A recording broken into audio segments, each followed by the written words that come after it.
Good morning. आज हम प्रश्न नंबर 7 से सवाल करेंगे। प्रश्नावली 10.3 चल रही है हमारी और सवाल नंबर 7 पर बात करेंगे। देखिए सवाल नंबर 7 पे क्या कहा गया। सवाल नंबर 7 में हमें कहा गया क्या 3a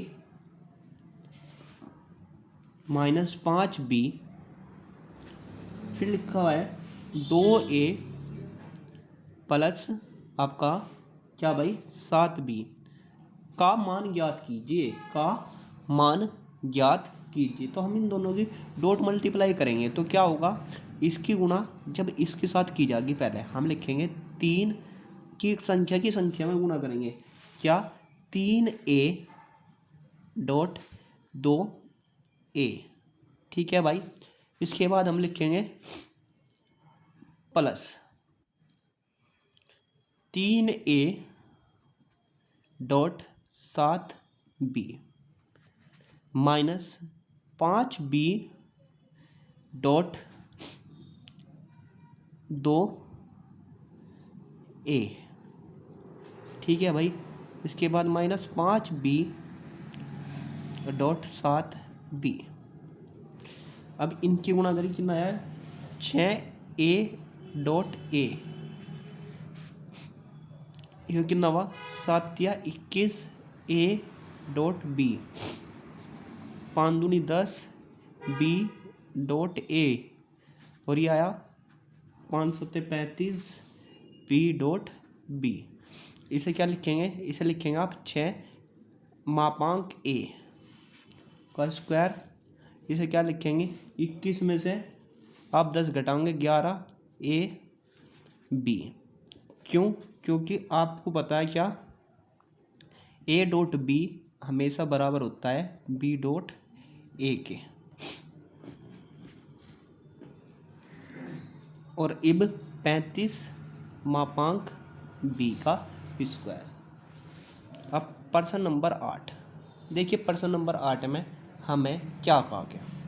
प्रश्न नंबर 8 में कहा दो सदिशों a और b के परिणामी ज्ञात कीजिए यदि उनके परिणाम समान है और उनके बीच का कोण 60 डिग्री तथा इन सदिशों का गुणनफल 2 है।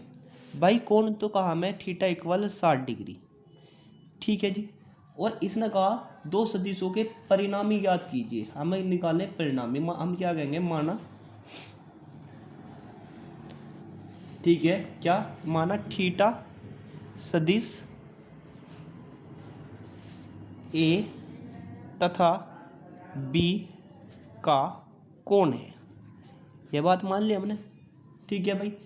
कोण है, हमें क्या कहा कि परिणामी ज्ञात कीजिए यदि दोनों सदिशों के परिणामी क्या हो आपस में बराबर हो। तो मापांक b a बराबर किसके है, मापांक b के। मापांक a बराबर किसके है, मापांक b के। a डॉट b की वैल्यू कितनी दी 1/2 और थीटा इक्वल कितना दिया आपका 60। तो आपके पास क्या फॉर्मूला है, आपके पास फॉर्मूला है कोस थीटा इक्वल किसके होता है, कोस थीटा आपको पता a डॉट b अपॉन मापांक a और मापांक b, ठीक है जी। वैल्यू डाल देंगे क्या, कोस 60 इक्वल 1/2, इसकी गुणा इधर हो जाएगी मापांक a और मापांक b। कोस 60 की जो वैल्यू है वो इसके बटे में होगी।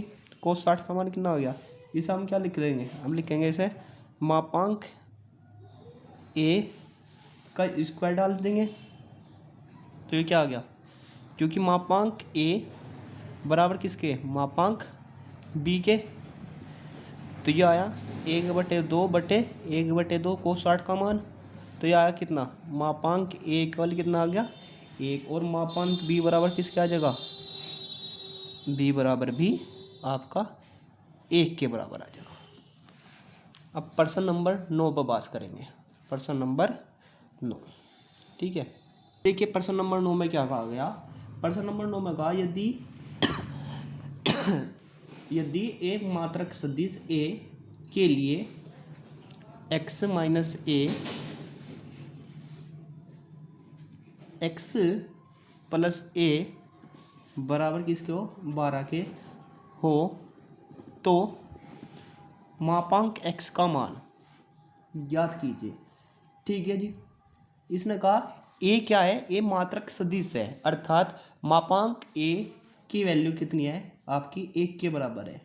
तब इन दोनों की गुणा करेंगे, क्या होगी, x dot x plus x dot a minus x minus a dot x minus का a डॉट a इक्वल 12। इससे ये कैंसिल हो जाएगा, क्या बचा आपका, मापांक x का स्क्वायर माइनस मापांक a का स्क्वायर इक्वल 12। मापांक a की वैल्यू कितनी दे रखी, इसने 1 दे रखी, तो मापांक x का स्क्वायर बराबर कितना आ गया, 12 1 13। तो मापांक x इक्वल किसका आ गया, √13 की। इसकी वैल्यू आपको ज्ञात करनी थी। अब इसके बाद सवाल नंबर, देखिए सवाल में क्या कहा, इन्होंने कहा ए यदि x बराबर ये लिखा हुआ है आपका 2i प्लस आपका 2j प्लस 3k, b बराबर क्या लिखा हुआ है -i plus 2j plus k, c बराबर क्या लिखा हुआ i j, इस प्रकार है कि आपका a plus lambda b dot c पर क्या हो, लंब हो। a आपका a प्लस लैम्डा b किस पर लंब हो, c पर लंब हो। अगर दो परस्पर लंब हो तो आपको एक कंडीशन पता है, यदि दो सदिश परस्पर लंब है तो उनकी कंडीशन ये होती है कि उन दोनों का डॉट गुणनफल 0 के बराबर आना चाहिए। उन दोनों, यदि 0 के बराबर डॉट गुणनफल नहीं आता तो वे सदिश परस्पर लंब नहीं होते। तो हमें पहले तो a प्लस लैम्डा b की वैल्यू निकालनी। a प्लस लैम्डा b की वैल्यू कैसे होगी, आपको पता, 1 प्लस लैम्डा b ज्ञात करो, इसमें सारे में लैम्डा की गुणा करके इसमें जोड़ देंगे, क्या आ जाएगा 2 भाई 2 लिख रहा है, यहाँ लिख रहा माइनस का 1, तो माइनस का लैम्डा आई भाई, इसमें लैम्डा की गुणा कर दी तो यहाँ तो आ गया x लैम्डा, यहाँ 2 lambda j plus lambda k plus क्या है भैया आपका 2 plus 2 lambda j plus 3 plus lambda k, यह आ गया। अब हमें क्या निकालना, हमें निकालना इसमें c की गुणा करनी, तो c की गुणा करेंगे कैसे, तो a प्लस लैम्डा b गुणा कहीं की करनी हमें डॉट c की, c का मान कहाँ है, ये लिखा हुआ है, i वाले की i में गुणा होगी तो कितना आ गया आपका, यह आ गया 3 गुणा 2 माइनस लैम्डा। ठीक है जी। और तो किसी की नहीं करनी, जे वाले की जे में प्लस 2 लैम्डा, जे की जगह क्या है, एक है, के है ही नहीं तो के छोड़ देंगे। अब ये कहीं के बराबर आना चाहिए आपका, ये बराबर होना चाहिए 0 के। अगर 0 के बराबर आता है तो लैम्डा की वैल्यू निकाल सकते हैं हम, क्या आगे वैल्यू, यहाँ गुणा करो 6 माइनस 3 लैम्डा 2 प्लस का 2 लैम्डा, 6 और 2 8 माइनस लैम्डा, तो लैम्डा बराबर कितना आ गया 8। ठीक है भाई, लैम्डा की वैल्यू हमने ज्ञात कर ली सवाल नंबर 10 में। अब सवाल नंबर 11 पर बात करेंगे, आपका प्रश्न नंबर 11। प्रश्न नंबर 11 में एक बात थी, इन्होंने कहा सिद्ध दिखाइए कि दो शून्यास्तर सदिश a और b के लिए मापांक a b प्लस मापांक b a मापांक a b माइनस मापांक b a पर लंब है। अगर ये दोनों आपस में लंब है तो इन दोनों का डॉट गुणनफल किसके बराबर होना चाहिए, आपका 0 के बराबर होना चाहिए। तो ये परस्पर क्या होंगे, आपस में लंब होंगे। अगर इनका गुणनफल 0 के बराबर नहीं होगा तो ये परस्पर लंब होने के नहीं भाई। तो हमें एक काम करेंगे, इनका डॉट गुणनफल याद करेंगे सबसे पहले। मापांक a b प्लस मापांक b a मापांक a b माइनस मापांक b a, लिख लिया जी। इसकी गुणा इसमें कर रहे डॉट, तो मापांक की इसमें गुणा होगी तो क्या है, मापांक ए का स्क्वायर, बी की डॉट बी में मल्टीप्लाई होगी तो मापांक बी आ जाएगा, ऐसे लिख लो बी डॉट बी। ठीक है जी। इसके बाद हम इसकी गुणा इसमें होगी, क्या है, मापांक ए मापांक बी, या है मापांक बी ए। ठीक है, अब इसकी गुणा, अब इसके अंदर गुणा करेंगे हम यहाँ से, क्या है, प्लस मापांक बी ए मापांक ए मापांक एक के साथ में क्या है, बी। इसी गुणा याद करेंगे, क्या आएगा, माइनस मापांक बी का स्क्वायर इंटू ए, ये आपस में कैंसिल हो जाएंगे। ठीक है, क्या बचा आपका, मापांक ए का स्क्वायर, ये मापांक बी बन गया। अब इसमें क्या हुआ, ये लिखा है मापांक बी का स्क्वायर मापांक ए का स्क्वायर, तो इसमें तो हो जाएगा, क्या बचेगा आपका, जीरो। जब ये जीरो के बराबर आ गया तो हम कह सकेंगे ये क्या है, परस्पर लंब है।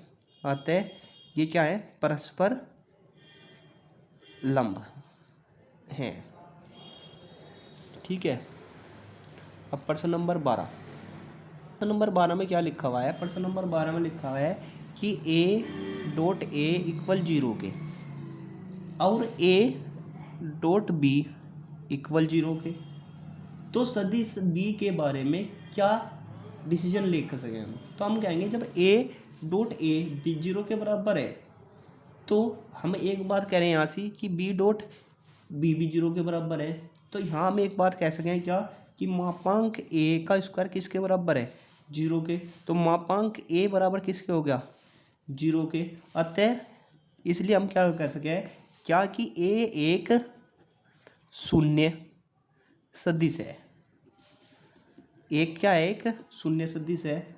और बी के बारे में हम कुछ अनुमान, बी जो सदिश है, सदिश बी हम क्या कह सकते हैं, सदिश बी का मान कुछ भी हो सके, क्योंकि ए बराबर 0 के है, जो ए है वो किसके बराबर है भाई, 0 के बराबर है, तो बी का कुछ भी मान हो सके यहाँ से। अब प्रश्न नंबर 13 पर बात करेंगे।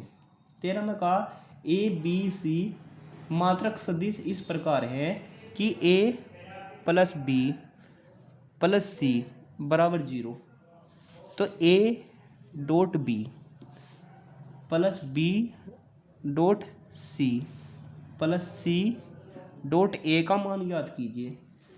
भाई जब ये मात्रक सदिश दिए, क्या हमें ए प्लस बी प्लस सी बराबर 0, तो हम इसमें क्या करेंगे, जब हमें ये मात्रक सदिश दे दिए तो हम इसका स्क्वायर कर लें। ठीक है, स्क्वायर करने पर क्या हुआ,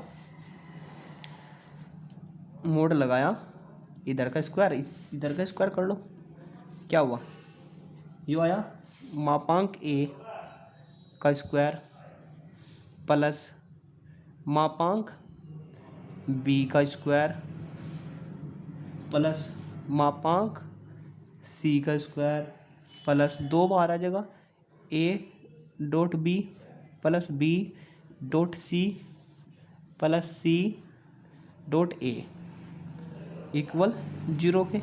ये सब क्या है, ये सारे के सारे इकाई सदिश है, इसकी वैल्यू 1, इसकी वैल्यू 1, इसकी वैल्यू 1 1 1 कितने हो गए, 3 हो गए, 3 को उठाकर पहली तरफ लेंगे तो ये आया a dot B plus B dot C plus C dot a, उधर जाके ये 3 कहेगा हुआ माइनस का और बटे में ये 2 आ जाएगा 3/2, तो इसका मान कितना आ गया 3/2।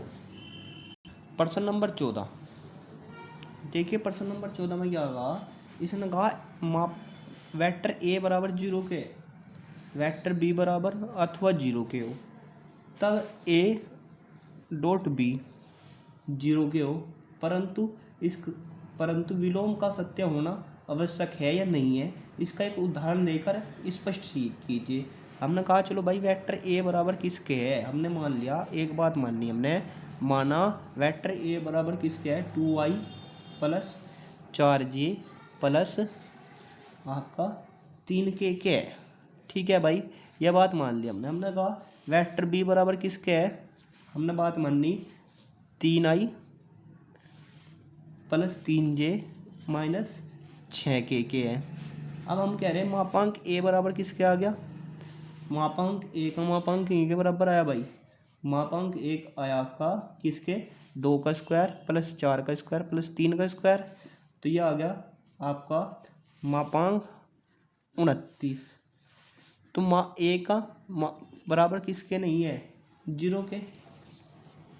अब इसी प्रकार हम क्या कह सकें, बी का मापांक लेके चल सकें, बी का मापांक क्या आ जाएगा 3 का स्क्वायर प्लस 3 का स्क्वायर प्लस 6 का स्क्वायर, तो ये कितना आ गया आपका √54।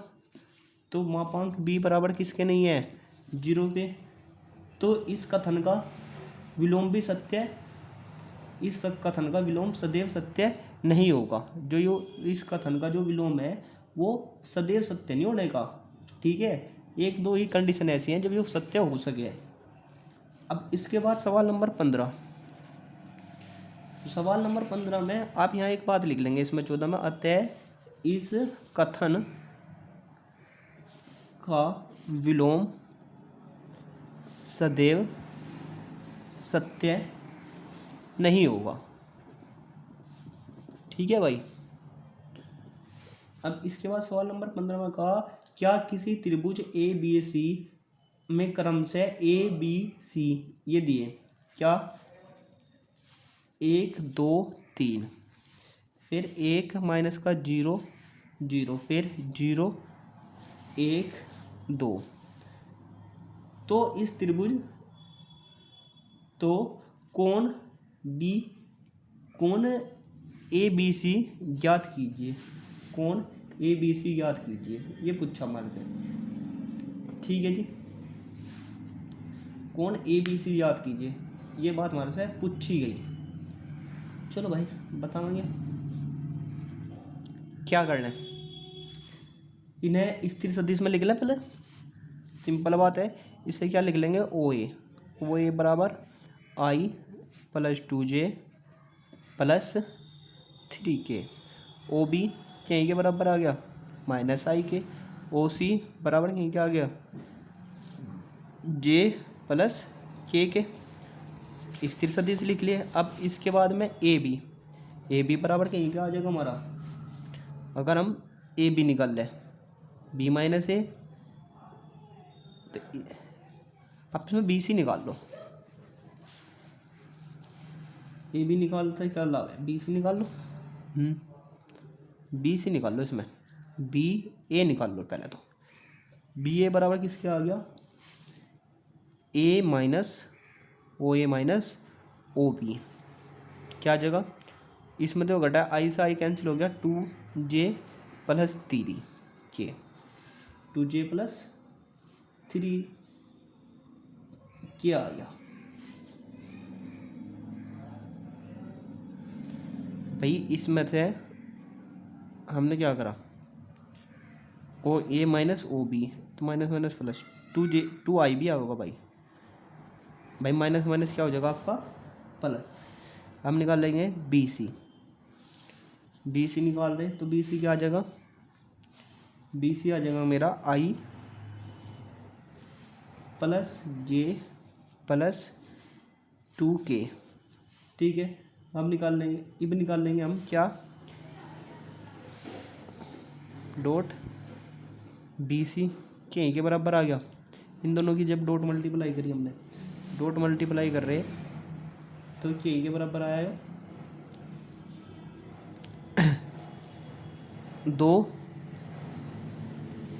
ये कि के बराबर होगा प्लस 2 3 दूनी 6, के बराबर आ गया भाई 10 के आ गया, 10 के बराबर आ गया।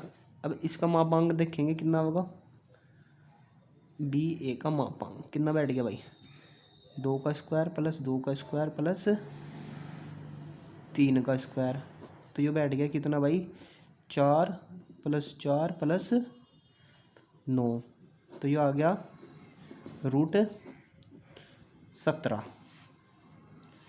और इसका स्क्वायर देखेंगे कितना होगा BC का 1 + 1 + 4, तो ये आ जाएगा √6। तो हमें पता कोस थीटा बराबर की इसके हो गए, कोस थीटा बराबर हो गए B.A B.C बटे मापांक BA मापांक BC।